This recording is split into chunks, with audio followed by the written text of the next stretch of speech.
আসল ভালাই নয়, দুনিয়ার শান্তি সুখ আসল নয়, আসল শান্তি হলো আখিরাত। ও আল্লাহ, আমার আনসার আর মুহাজিরিনদের উপরে এদের গুনাহগুলোকে আল্লাহ আপনি মাফ করে দিন। গজওয়ে খন্দক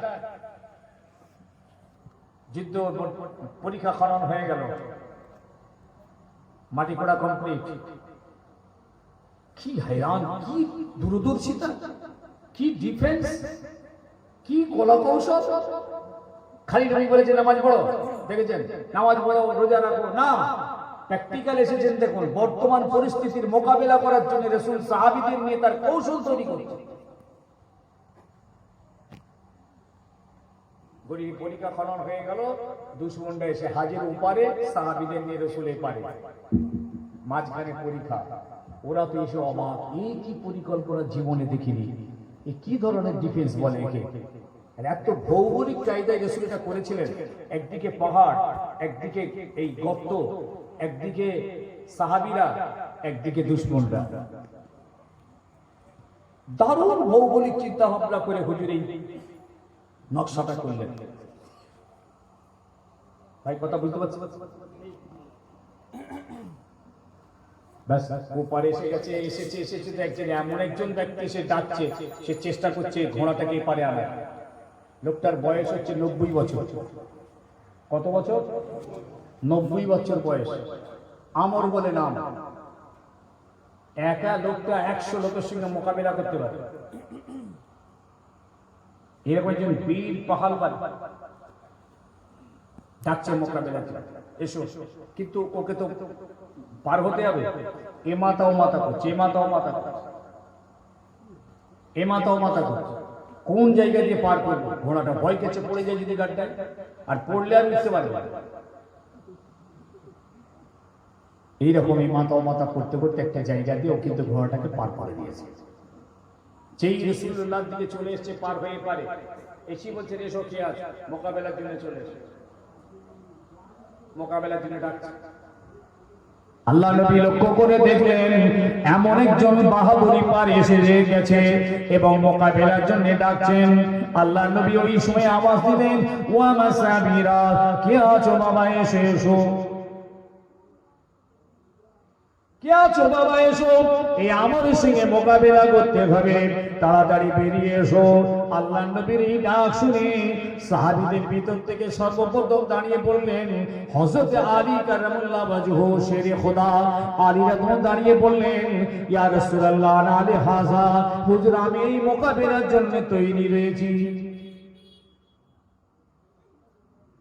কে বার হলেন? কে? আনা লিহাযা ইয়া রাসূলুল্লাহ, হুজুর আমি আছি। আল্লাহ নবী বলেন, বাবা আলী তুমি বসো, তোমার বয়স কম, তোমাকে ওই পাহালওয়ান বাহাদুরের সঙ্গে দেওয়া যাবে না।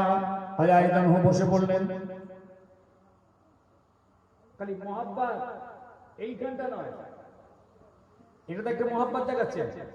আবার যেই রাসূলুল্লাহ মসজিদে নববীতে গিয়ে ইমামতি জায়গায় দাঁড়িয়েছেন, আল্লাহু আকবার, এসব জরিলকাতে সাহাবীরা পিছনে এসে দাঁড়িয়ে গেছেন, আল্লাহু আকবার। আর আমাদের মোহাব্বত, আমাদের পীর মুর্শিদ নামাজ পড়তে মসজিদে ঢুকলো, মুরিদ কিন্তু ওই দিকে চলে গেল।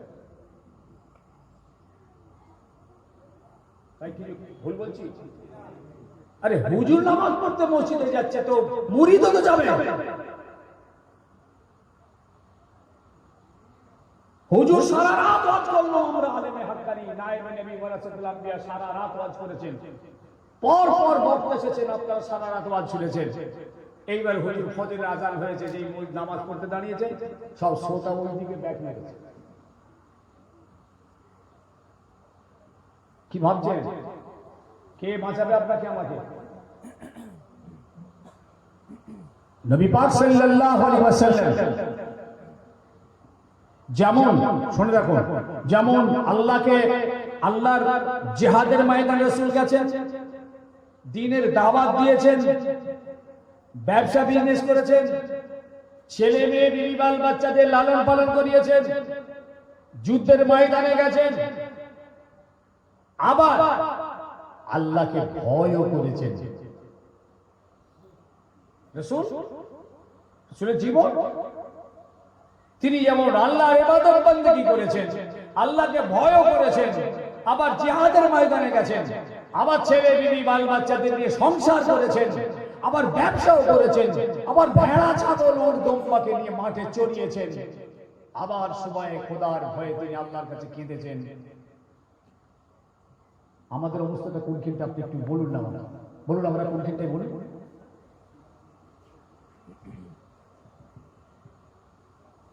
বাঁচতে পারবো না। আজকে যাদের জন্য আমরা ছুটে ফুরফুরাই যাই, যাদের মাজারাতে গিয়ে দাঁড়িয়ে আমরা একটু ইসালে সব করি, তারা ডোর টু ডোর এই বাংলার ঘরে ঘুরেছে, ডোর টু ডোর। তাদের পায়ের ধুলো আজও পাওয়া যাবে, তাদের কান্না আজও জমিতে মিশে আছে, তাদের দোয়া করার আওয়াজ আজও সেই গ্রামের হাওয়ায় মিশে আছে। আজকে বলুন আপনার অবস্থাটা আজকে কোথায়, আপনি কোন জায়গায় তাকে অনুসরণটা করেছেন? হাতে ধরে বলে যাচ্ছে। হযরত আলী বসে গেলেন, আল্লাহ নবী আবার আওয়াজ দিলেন, বাবা কি আছো? আমার সাহাবীদের ভিতর থেকে তাড়াতাড়ি এসো, এই আমরের সঙ্গে মোকাবেলা করতে হবে। তখন আবার হযরত আলী আবার দাঁড়িয়ে পড়েছেন, আনা লিহাজা ইয়া রাসূলুল্লাহ, ওগো আল্লাহর নবী আমি আলী আছি, আপনি আমাকে হুকুম দিন। আল্লাহর নবী বললেন, বাবা আলী তুমি বসে পড়ো। হযরত আলী একদম বসে গেলেন। আবার তৃতীয়বারে ডাক দিয়েছেন, কোন সাহাবী ওঠার আগে আলী দাঁড়িয়ে পড়ছেন, ইয়া রাসূলুল্লাহ আমি আছি, আনা লিহাজা, হুজুর আপনি আমায় হুকুম দিন, আমি ওই আমরের সঙ্গে মোকাবেলা করতে রাজি আছি। আল্লাহর নবী তৃতীয়বারে আর আলীকে বসতে দিলেন না, আলী দাঁড়িয়ে রইলেন। রাসূল পাক সাল্লাল্লাহু আলাইহি ওয়াসাল্লাম নিজের মাথার মোবারক পাগড়িখানা হযরত আলীর হাতে মাথায় বেঁধে দিলেন। বলুন একবার সুবহানাল্লাহ। হযরত আলীর মাথায় রাসূলুল্লাহর পাগড়ি বেঁধে দেওয়া হলো, গায়েতে লোহার পোশাকটা পরিয়ে দেওয়া হলো, রাসূলুল্লাহর হাতের জুলফিকার তলোয়ারখানা হযরত আলীর হাতে দিয়ে দেওয়া হলো। হযরত আলী যোদ্ধা সেজে গেলেন,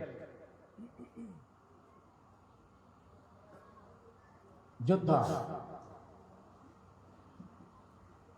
আলী রাসূল দোয়া চাইছে, আল্লাহ এই খান্দাকের ময়দানে আমি যেন আমার আলীকে না হারিয়ে ফেলি, আল্লাহ আপনি আসমান থেকে রহম দয়া করুন। ওহদের ময়দানে আমার চাচা হামজাকে হারিয়েছি, ওবাইদা বিন জারহাকে হারিয়েছি, আজকে কিন্তু এই খান্দাকের ময়দানে আমার আলীকে যেন না হারিয়ে ফেলি। আল্লাহ পাক আমি আলীকে দ্বীনের জন্য, ইসলামের জন্য, শরীয়তের জন্য আপনার হাতে আমি সঁপিয়ে দিলাম। এই বলে রাসূলুল্লাহ দোয়া চেয়ে আলীকে বললেন, যাও বাবা আলী, আমি তোমাকে আল্লাহর রাস্তায় আল্লাহর হাতে আমি সঁপিয়ে দিলাম। হযরত আলী কারামাল্লাহু ওয়াজহু হায়দারি হাত দিয়ে এক লাফে ঘোড়ার উপরে উঠলেন, ছুটে গিয়ে ওই আমরের সামনে গিয়ে দাঁড়িয়ে গেছেন। 90 বছরের পালোয়ান, একা 100 লোকের সঙ্গে মোকাবেলা করে। পালোয়ানটা মারাত্মক, একা 100 লোকের সঙ্গে মোকাবেলা করে। সামনে যদি আমর বলছে, রে তুই বাচ্চা ছেলে কি করতে এসেছিস? আমি একজন পালোয়ান, আমি একজন বীর যোদ্ধা, তোদের বড় বড় পালোয়ানগুলিকে আসতে বল, তোর সঙ্গে মোকাবেলা করে। শেরে খোদা হযরত আলী, শেরে খোদা, আল্লাহর বাগ ওনাকে বলা হয়। হায়দারে আলী, হায়দারে আলী, আল্লাহর বাগ।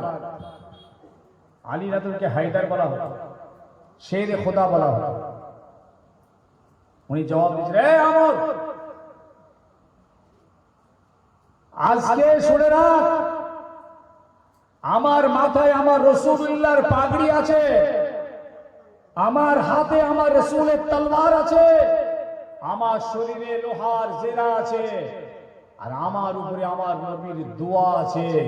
শুনে রাখ, আজকের ময়দানের এই মোকাবেলার বাহাদুর কে, সেই বাহাদুরের পরিচয় আমার হাতের এই তলোয়ার আজকে দিয়ে দেবে। এমন জবাব হযরত আলী দিয়েছেন। একটা কথা আছে না, হাতের মারের থেকে মুখের মার কিন্তু মারাত্মক, এটা জানেন তো? জি, হাতে মারলে আর কতটুকু লাগবে, কিন্তু মুখের মার কিন্তু একদম ভেদ করে চলে যাবে, ভেদ করে চলে যাবে। তো হযরতে আলী কারামাল্লাহু ওয়াজহুর এই কথা ওই 90 বছরের পাহাড়ওয়ালা সহ্য করতে পারল না, সঙ্গে সঙ্গে তলবার তুলেছে হযরত আলীকে মারার জন্য। রাসূল পাক সাল্লাল্লাহু ময়দানে আছেন, সাহাবায়ে কেরামরা রয়েছেন, एक तलवार যেই তুলেছেন হযরত আলী ঢালতে ঢুকে দিয়েছেন, হযরত আলী তুলেছেন, আমর রুকে দিয়েছেন, আমর তুলেছেন, আলী রুকে দিচ্ছেন। মোকাবিলায় কিন্তু আলীকে ফেলতে পারছে না, আর আলী রাদিয়াল্লাহু আনহু আমরকেও ফেলতে পারছে না। এই মোকাবিলা চলছে। আর যুদ্ধের ময়দানে ধোঁকা দেওয়া যায়, ধোঁকা ধোঁকা সত্যের উপরে ধোঁকা দেওয়া যায়। কি কথা বুঝলেন? কিসের উপর? আমরা তো ধোঁকা দিই মিথ্যের উপরে, কাচ্চা মিথ্যে ধোঁকা দিই লোককে। সত্যের উপরে ধোঁকা দেবেন, কোনো অসুবিধা নেই। বুঝতে পারছেন? আলী রাদিয়াল্লাহু একটা ধোঁকা দিলেন, কি বললেন? এই আমার দ্বারা তুমি যে এত বড় একটা পাহালওয়ান বলছো, তুমি যে বলছো আমি একা 100 লোকের সঙ্গে লড়তে পারি, তাহলে তুমি কিরকম পাহালওয়ান যে তোমার পিছনে এত সৈন্য দাঁড় করিয়ে রেখেছো? আর ওর পিছনে তো সৈন্য দাঁড়িয়ে আছে লাইনে। এই কথাটা সত্য না মিথ্যে? সত্য, কিন্তু একটা ধোঁকা। যেই আমরকে ধোঁকাটা দিয়েছেন, আর আমর উনি পিছন থেকে ঘুরিয়ে দেখছে যে আমার পিছনে কতগুলো কত সৈন্য লাইন দিয়ে দাঁড়িয়ে আছে। যেই ও মাথাটা ঘুরিয়েছে, আলিয়াতুন আর কিন্তু হাত ছাড়া করেন এই সুযোগটা। রাসূলুল্লাহ দেওয়া জুলফিকার তলোয়ার এই আমরের গর্দানে ওয়ার করে দিয়েছেন। এক ওয়ারেতে দেহ থেকে মাথা 10 হাত দূরে গিয়ে পড়েছে। রিওয়ায়াতটা আমি বলতে বলতে আজ শেষ করলাম, কিন্তু এখান পর্যন্ত শোনানো আমার উদ্দেশ্য নয়। আমার জায়গাটা কিন্তু ওইখানটা। সেটা হলো রাসূল বলেছেন এই জীবনটা আসল জীবন নয়। এটা হচ্ছে আমার আলোচনার মূল জায়গা। আসল জীবন হলো, বলেন বলেন, আখিরাত। কেউ বাঁচাবে না, কেউ বাঁচাতে যাবে না। ইয়াফিরুল মারউ মিন আখিহি ওয়া উম্মিহি ওয়া আবিহি ওয়া সাহিবাতিহি ওয়া বানি। কিয়ামতের দিন সবাই পালাবে, কেউ কারোর দিকে তাকাবে না। ইয়াউমা ইয়াফিরুল মারউ মিন আখিহি লা ইয়াতাকাল্লামুন ইল্লা মান আযানা লাহুর রাহমান। সেদিন কারোর জন্য কেউ কথা বলতে পারবে না, কেউ কথা বলার পারমিশন পাবে না, ইল্লা মান আযানা লাহুর রাহমান। যাকে আল্লাহ কথা বলার অনুমতি দেবেন তিনি কথা বলতে পারবেন। বাপ ছেলের থেকে, ছেলে বাপের থেকে পালাচ্ছে, বাপ বলবে আমার কোনো ছেলে নেই, ছেলে বলবে আমার কোনো বাপ নেই। সেই দিনটা হলো কিয়ামতের দিন। এই পৃথিবী ধোঁকা, এই পৃথিবী মিথ্যা, এই পৃথিবী খেল তামাশার জায়গা।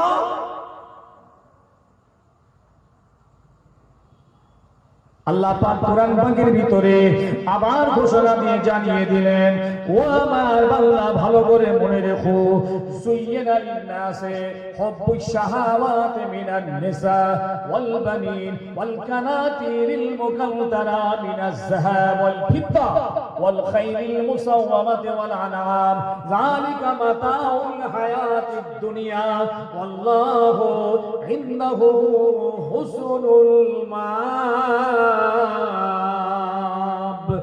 আমার বান্দা শুনে রাখ, এই পৃথিবীটা আমি তোদের জন্য সাজিয়ে দিয়েছি। রাত দিন, হাওয়া পানি, চাঁদ সূরজ, গাছপালা, জমিন আসমান, আর চাঁদ সূরজ, জীব জন্তুর, পশু পক্ষী, নদ নদী, পাহাড় পর্বত দিয়ে এই পৃথিবী আমি তোদের সুন্দর করে বানিয়ে দিয়েছি। আরো বলি শুনে রাখ, বেটা ছেলে মেয়ে ছেলে বানিয়ে আমি আল্লাহ পৃথিবী সৌন্দর্য দিয়েছি। আরো বলি শোন, ছেলে বলে বাল বাচ্চা দিয়ে আমি পৃথিবী সৌন্দর্য দিয়েছি। আরো শুনে রাখ, ওয়াল কানাতিরিল মুকান্তারা মিনাজ যাহাব ওয়াল ফিদ্দা, সোনা আর চাঁদের জাকিরা ভান্ডার দিয়ে এই পৃথিবী আমি সুন্দর করে সাজিয়েছি। ভাই, সোনা আর চাঁদি দিয়ে আল্লাহ পৃথিবী সাজিয়েছে বলছে। আচ্ছা আপনারা বলুন তো, সোনা তৈরি হয় কোথায়? চাঁদি আর সোনা কোন ফ্যাক্টরিতে, কোন দেশে হচ্ছে ভাই? বলবেন না?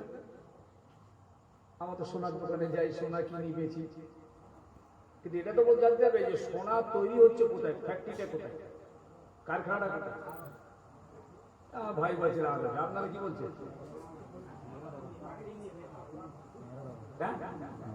মাটির নিচে ওইখানে কারখানা আছে, ওই কারখানাটা কে চালাচ্ছে? والكناتير المقنطرة من الذهب والفضة, যে খোদার সোনা নিয়ে আজকে বাহাদুরি করি, যে খোদার বানানো চাঁদি নিয়ে, রূপ নিয়ে মাটির নিচে তেল তৈরি হচ্ছে, খোদা বানিয়েছে তেল।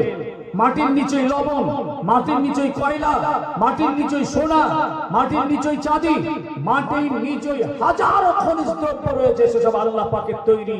আল্লাহ বলছে সব আমার, আমি পৃথিবী সাজিয়েছি তোদের জন্য। ঘোড়া, উট, ওয়াল খাইল মুসাওয়ামা ওয়াল আনাম, উট আর ঘোড়া দিয়ে আমি পৃথিবী সৌন্দর্য করেছি। তবে মনে রাখবি যালিকা মাতাউল হায়াতিদ দুনিয়া, এটা কিন্তু দুনিয়ার সম্পদ। এত কিছু বলে, এত শুনিয়ে, পৃথিবীর এত সাজগোজ করে দিয়ে খোদা কি বলছেন? এটা কিন্তু দুনিয়া। তার আসলটা আল্লাহু ইন্নাহু হুসনুল মাব, আসল ঠিকানা, সুন্দর ঠিকানা, আসল জায়গা হলো আখিরাত। বাবাজি, ইমানদার তো দুটো ভাবনা ভাববে ভাই, দুনিয়া আর আখিরাত। কটা ভাববে? দুনিয়া আখিরাত। আর পৃথিবীর সব জাত খালি দুনিয়ার ভাবনা ভাবে। ইমানদার দুটো ভাবে। কটা ভাবে?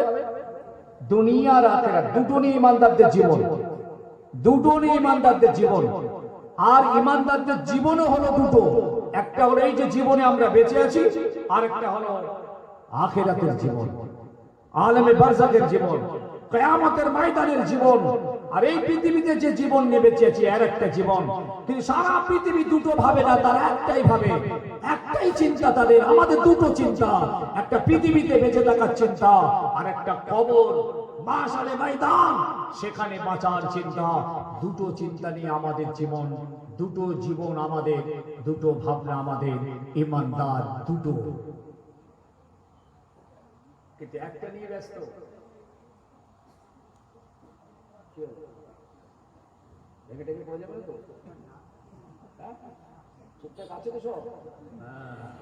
বুড়ো বয়সে মোহাম্মতে মেরে ফেলুনি বাবা। এটা জোরে জোরে জোরে জোরে লা ইলাহা ইল্লাল্লাহ, লা ইলাহা ইল্লাল্লাহ, লা ইলাহা ইল্লাল্লাহ, حسبي ربي جل الله ما في قلبي غير الله نور محمد صلى الله لا إله إلا الله خنجر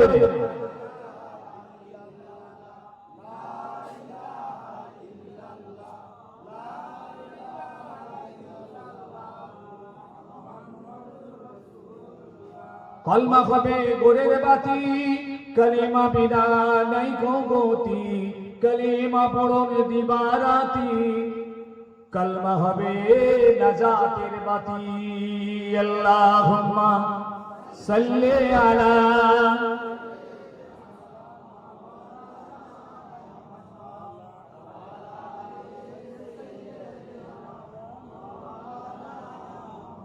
হ্যাঁ বাবাজি, আল্লাহর দয়া শুনে রাখেন। আল্লাহর যে দয়ার ভালোবাসা, একটা হচ্ছে আম, একটা হচ্ছে খাস। আম কিরকম? যেমন পানি, সব বাইরে, হাওয়া সবাইয়ের জন্য। খুব কঠিন সমস্যা।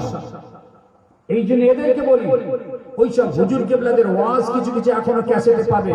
বড় হুজুর কেবলার ওয়াজ, মেজু হুজুর কেবলার ওয়াজ, ছোট হুজুর কেবলার ওয়াজ, এই ওয়াজগুলো তোমরা শোনো যে হুজুর কেবলারা কি ওয়াজ করে গেছিলেন, কেমন ওয়াজ করেছিলেন, তাদের গলা কেমন ছিল, কি বলতেন, শুনতে চায় না। এই জেনারেশনটা তো আমাদের তো লেটেস্ট গুলোকে পেয়েছে, মুরব্বী হুজুরদেরকে পায়। এই ছোট হুজুর কেবলা রহমাতুল্লাহ আলাইহি আমার বলতেন, বাবা তোমার আব্বার সঙ্গে আমার কত মহব্বত জানো, রক্ত দিয়ে চিঠি লিখতাম তোমার আব্বা। মসজিদে বসে আছেন, আমাকে বলে এই আঙ্গুল কেটে রক্ত বেরোচ্ছে, এই রক্ত দিয়ে তোমার আব্বাকে আমি চিঠি লিখেছি। আর এই মহব্বতে না আমার দু ভাইকে হুজুর কেবলা জামাই করলেন। আমাদের ফ্যামিলির সঙ্গে একদম অতপ্রতভাবে জড়ালেন আত্মীয়তার সূত্রে। আমার বড় ভাই আল হাসান গোলাম সাহেব আর সাহেব, উনি ফুলপাট্টি মাদ্রাসার মুহাদ্দিস ছিলেন, এখন রিটায়ার্ড, উনি হুজুর কেবলা জামাই। আমার মেজ ভাই আল হাসান মৌলানা নিয়ামত হোসেন সাহেব, উনিও ফুলপাট্টি মাদ্রাসার মুহাদ্দিস, উনিও ছোট কেবলা জামাই। দু ভাই হুজুর কেবলা জামাই চলেছে। আমার ওয়ালিদ সাহেব হুজুর এই ছোট কেবলা দোস্ত এবং বিয়াই ছিলেন। জীবনে তাদের ইক্তেদা অনুসরণ অনুকরণ করে জীবন কাটিয়েছেন। খলিফাদের জীবন দেখুন ঠিক সেইভাবে কাটিয়ে গেছে। অতএব আমি আমার ভাইদের ছেলেদের বলছি, হক পীর ধরে আছো তোমরা, যে যাই বলো, হক ইমাম ধরে আছো, আমলি জীবনটা তৈরি করে নয়, আমলি জিন্দেগি। কেউ কিন্তু আমাদের পাশে বাঁচাতে আসবে না, কেউ বাঁচাতে যাবে না। রাসূলের পাক সাল্লাল্লাহু আলাইহি ওয়াসাল্লাম নিজে ফাতেমাকে বলছেন, ফাতেমা তুমি রাসূলুল্লাহর মেয়ে, আমি তোমার জন্য আল্লাহর কাছে বলতে পারি, কিন্তু তুমি তোমার নিজের আমলটা নিজে করে নাও। আমি তোমাকে জান্নাতের গ্যারান্টি দিতে পারবো না, তুমি নিজের আমল নিজে করো। তোমার জন্য দোয়া চাইতে পারি, কিন্তু নিজেকে বাঁচাবার জন্য নিজে আমল করো। আল্লাহ রাসূল একদিন কাঁদছেন, কি বলছেন জানেন? লাদরি লাদরি আনা রাসূলুল্লাহ মা ইউফআলু বি ওয়ালা বিকুম, লাদরি লাদরি আনা রাসূলুল্লাহ মা ইউফআলু বি ওয়ালা বিকুম।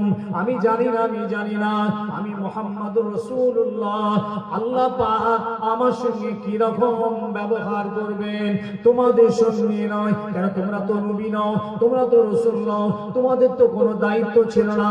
আল্লাহ পাক আমার উপরে দায়িত্ব দিয়েছিলেন 30 পারা কোরআন পাকের, আমি কেমন ভাবে সেটা আদায় করতে পেরেছি, ঠিক ভাবে আমি আল্লাহর বান্দাদের কাছে, আমার উম্মতের কাছে আমি ঠিক পৌঁছে দিতে পেরেছি। কেন? আমি জানি না, আমি জানি না, আমি জানি না।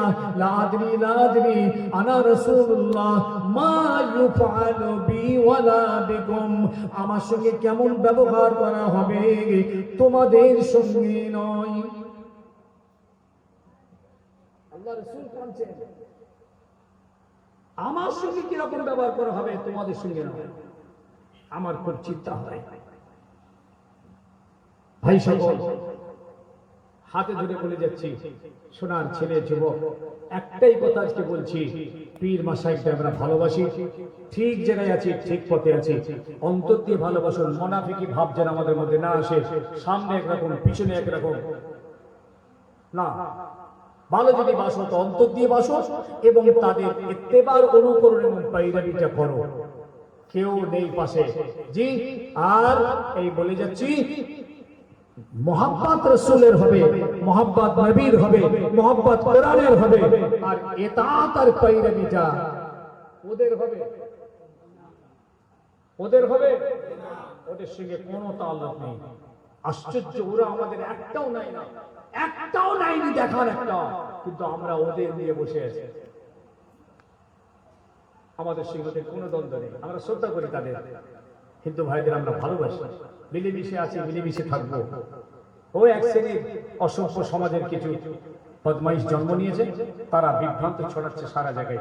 আমরা সেদিকে কান দিই না, আমরা সেসব কথায় কর্ণগোচর করি না। আমরা ভ্রাতৃত্ব, ভালোবাসা, প্রেম প্রীতি নিয়ে আমরা দেশবাসী, একই জনগণ, একই সংবিধান, একই আইন মেনে আমরা চলি। আমরা ভারতের সংবিধান মেনে চলি। অতএব আমাদের সঙ্গে পৃথিবীর এদের কারও কোনো দ্বন্দ্ব নেই। কথা ঠিক কিনা? কথা বলেন না কেন? খালি তারা তোমরা তোমাদের ধর্ম নিয়ে থাকো ভাই, কোনো সমস্যা নেই, আমরা আমাদের টুকু দিয়ে থাকি। কিন্তু আজ যখন আমরা আমাদেরটা ছেড়ে দিয়ে যখন ওই দিকে পাই, তাহলে আল্লাহ আমাদের সকলকে সেই সমাজ বোঝ নসিব করেন, আপনি সলিম দান করেন। বলুন আল্লাহুম্মা আমিন। একবার দরুদ শরীফ পড়েন, আল্লাহুম্মা সাল্লি আলা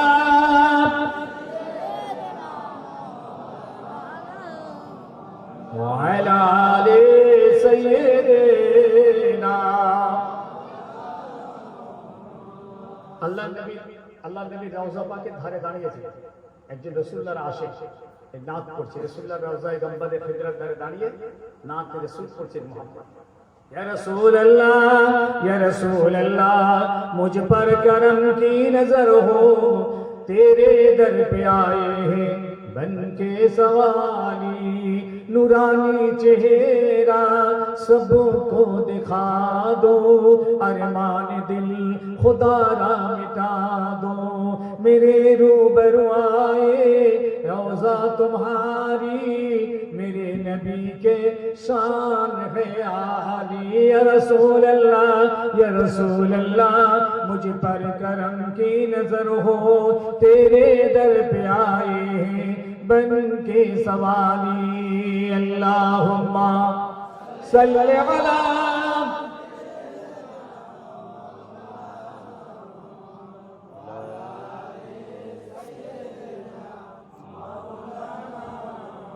कितनी है प्यारी रोजा को देखो, और गिलमा उन पर कुर्बान देखो, जन्नत से ठंडी हवा आ रही है, अल्लाह अकबर मेरे नबी के शान है निराली। या रसूल अल्लाह मुझ पर करम की नजर हो, तेरे दर पे आए हैं बन के सवाली, अल्लाहुम्मा सल्ले अला।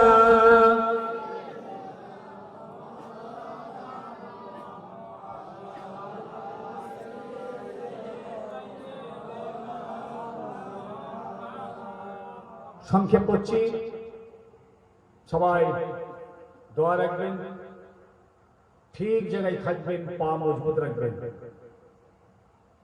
জগা খিচড়ি হবে, ক্লিয়ার থাকবেন যে আমরা ফুরফুরাকে ভালোবাসি। যদি আমজেদকে পর্যন্ত না হয় আমজেদের কাছে যাবেন না।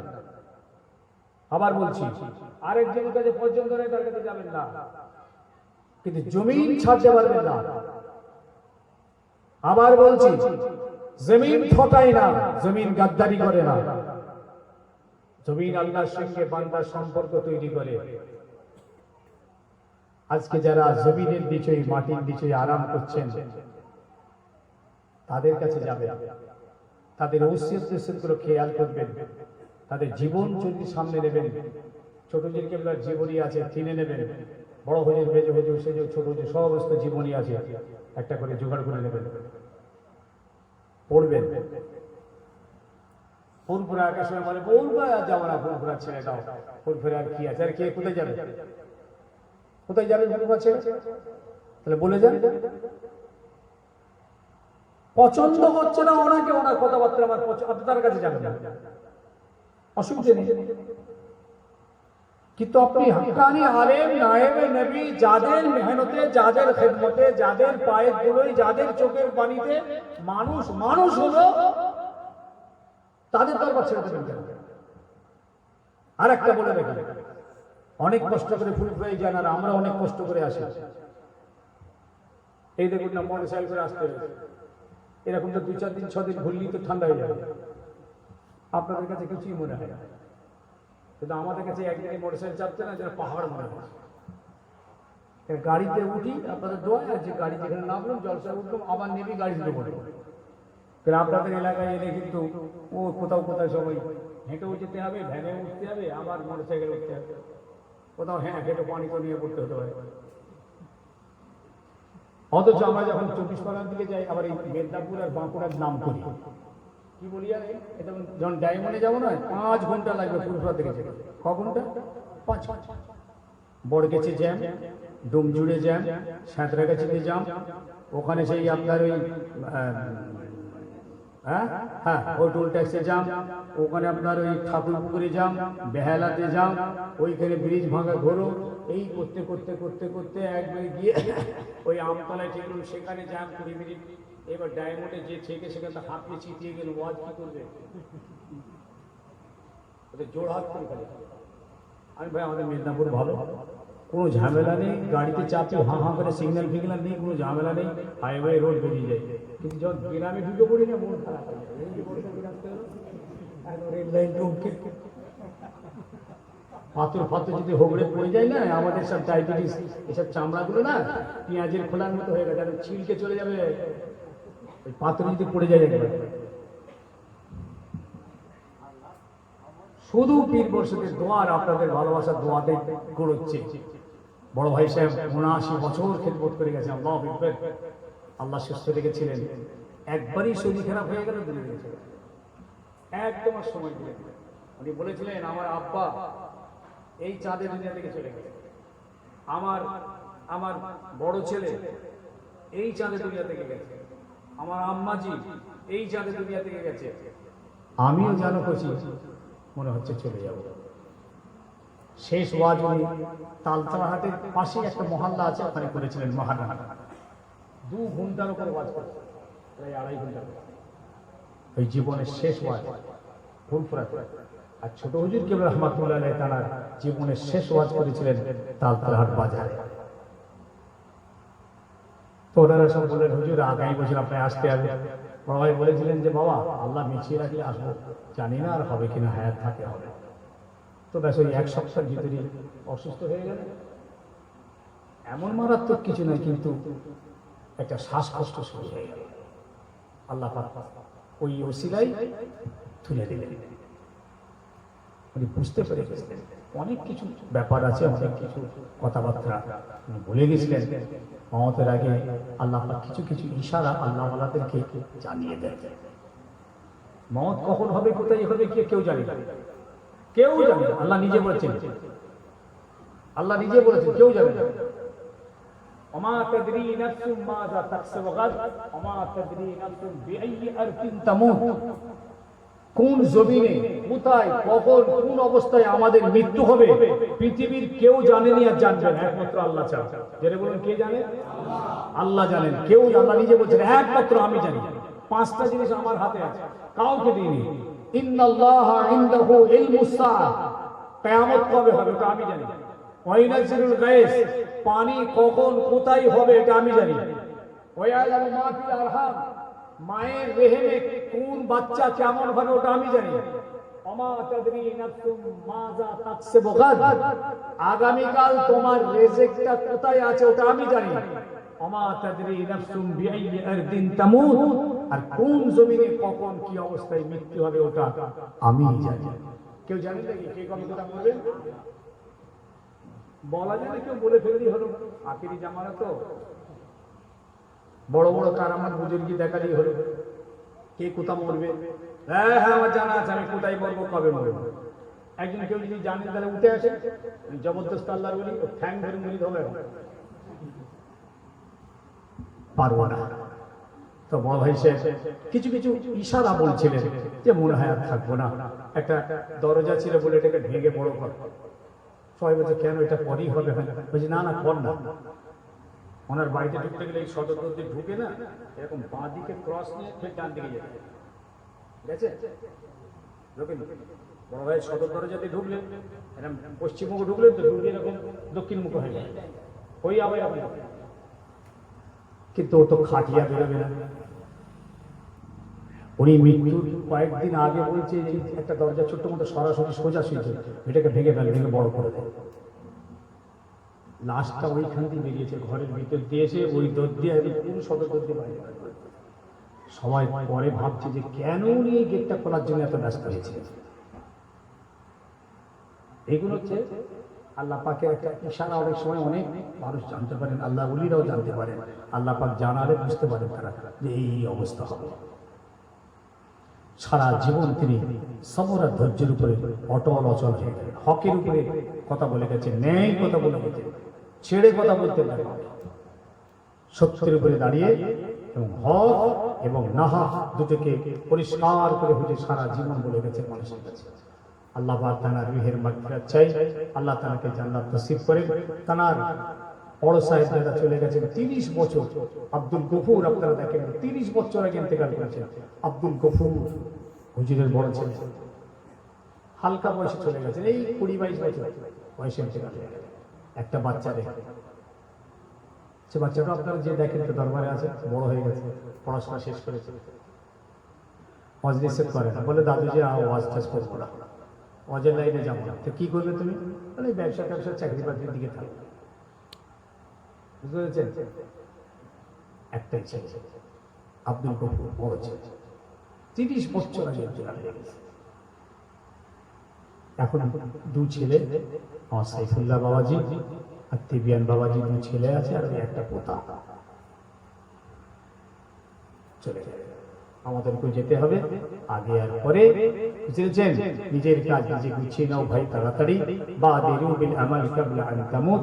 মৃত্যু যে কোনো মুহূর্তে আসবে, কাজ গুছাতে থাকুন, কাজ গুছাতে থাকুন। আল্লাহ আমাদের সকলকে বুঝ সমঝ দেন। আসুন একটু সকলে দাঁড়াই, রাসূলের দরবারে সালাম করে দিই। ইয়া নবী সালামুন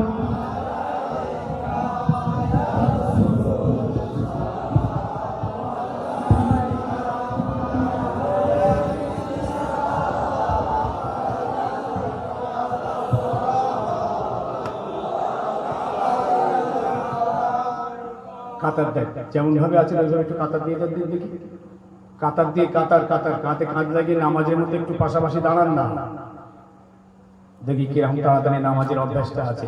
ভাবছেন নামাজ পড়াবো নাকি? কাতার ভয় করছে ছেলেকে, ভাই নামাজ পড়াবে নাকি? হচ্ছে মাথা খারাপ, নামাজ পড়াবো আমি? উজু করতে পারে না, এখানে নামাজ পড়াবো হয়েছে? মাঝখানটা ফাঁক করেছেন, ফাঁক রেখেছেন, ওদিকে বাইরে কাতার হয়েছে তো। এই কচিগুলো একটু কাতার দিয়ে লাইন দে, দেখ না কি হয়। লাইনের কত মজাটা দেখ না, ভয় পাচ্ছিস, অন্য জায়গায় তো লাইন দিস। হ্যাঁ, তালাল বদরু আলাইনা মিন সানিয়াতিল ওয়াদাই ওয়াজাবা শুকরু আলাইনা মাদালিল্লাহি দাই। ইয়া নবী সালাম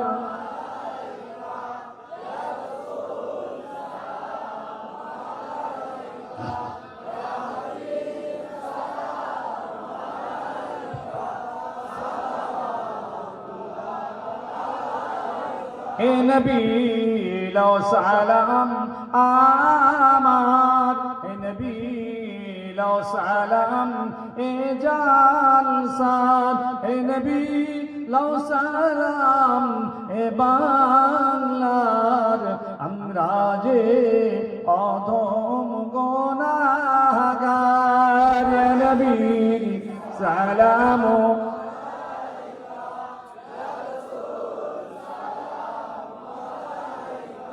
ইয়া হাবিব সালাম।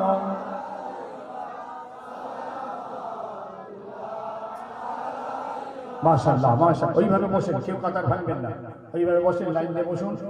আমাদের ছেলেরা একটু মিষ্টি করেছে, তাবারুকান আপনাদের হাতে হাতে দেবে, এইভাবে বসুন, কেউ কাতার ভাঙবেন না। তিনবার আলহামদুলিল্লাহ শরীফ, 10 বার কুল আল্লাহ শরীফ, 11 বার দরুদ শরীফ পড়েন।